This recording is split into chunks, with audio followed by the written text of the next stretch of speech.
Hi friends, welcome to my channel. ఈ వీడియోలో water మిలన్తో ice cream ఎలా ప్రిపేర్ చేసుకోవాలో చూసేద్దాం. టేస్ట్ చాలా బాగుంటుంది. అలాగే దీనిని జ్యూస్ లాగైనా సర్వ్ చేసుకొని తాగేయచ్చు. కానీ పిల్లలు ఐస్ క్రీమ్కే భలే ఇష్టపడతారు కదా, అందుకే ఇలా ప్రిపేర్ చేసి ఇచ్చేయండి, చాలా ఇష్టంగా తింటారు.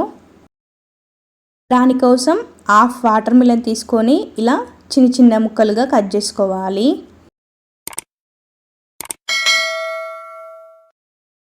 దానిలో ఉన్న గింజలని పూర్తిగా తీసేసుకోవాలి.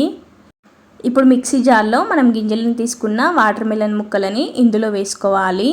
అలాగే ఇందులో 3 టేబుల్ స్పూన్స్ వరకు షుగర్ని వేసుకోవాలి. మీ టేస్ట్ని బట్టి యాడ్ చేసుకోండి. ఒక 3 లేదా 4 పుదీనా ఆకులని వేసుకోవాలి. అలాగే కొద్దిగా ఉప్పుని వేసుకోవాలి. ఇప్పుడు వీటిని వీలైనంత మెత్తగా ఫైన్గా బ్లెండ్ చేసుకోవాలి. జ్యూస్కి ఎలా ప్రిపేర్ చేసుకుంటామో అలాగే బ్లెండ్ చేసుకోవాలి. ఇప్పుడు దీనిని ఫిల్టర్ చేసుకోవాలి. ఆ క్లిప్ మిస్ అయింది. ఇలా ఫిల్టర్ చేసుకున్నాక దీనిలో 1 టీ స్పూన్ లెమన్ జ్యూస్ని పిండుకోవాలి. దీనిని జ్యూస్లా అయినా సర్వ్ చేసుకొని తాగేయచ్చు. ఇలా ఐస్ క్రీమ్ మౌల్డ్స్ తీసుకొని అందులో చిన్నగా కట్ చేసుకున్న వాటర్ మిలన్ పీసెస్ని వేసుకోవాలి. ఇప్పుడు దీనిలో మనం ఇందాక ప్రిపేర్ చేసుకొని పక్కన పెట్టుకున్న జ్యూస్ని ఇందులో పోసుకోవాలి. ఇలా అన్ని మౌల్డ్స్లోకి పోసుకున్నాక దీనిని ఒక 6 to 8 అవర్స్ లేదా ఒక ఓవర్ నైట్ మొత్తం ఫ్రీజ్ చేసుకోవాలి. హై టెంపరేచర్ పెట్టుకొని ఫ్రీజ్ చేసుకోండి.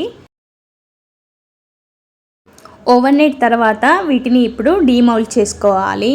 దానికోసం ఒక గ్లాస్లో వాటర్ పోసుకొని అందులో కాస్త డిప్ చేసి తీస్తే ఐస్ క్రీమ్ ఈజీగా వచ్చేస్తుంది. చాలా పర్ఫెక్ట్గా కూడా వస్తుంది.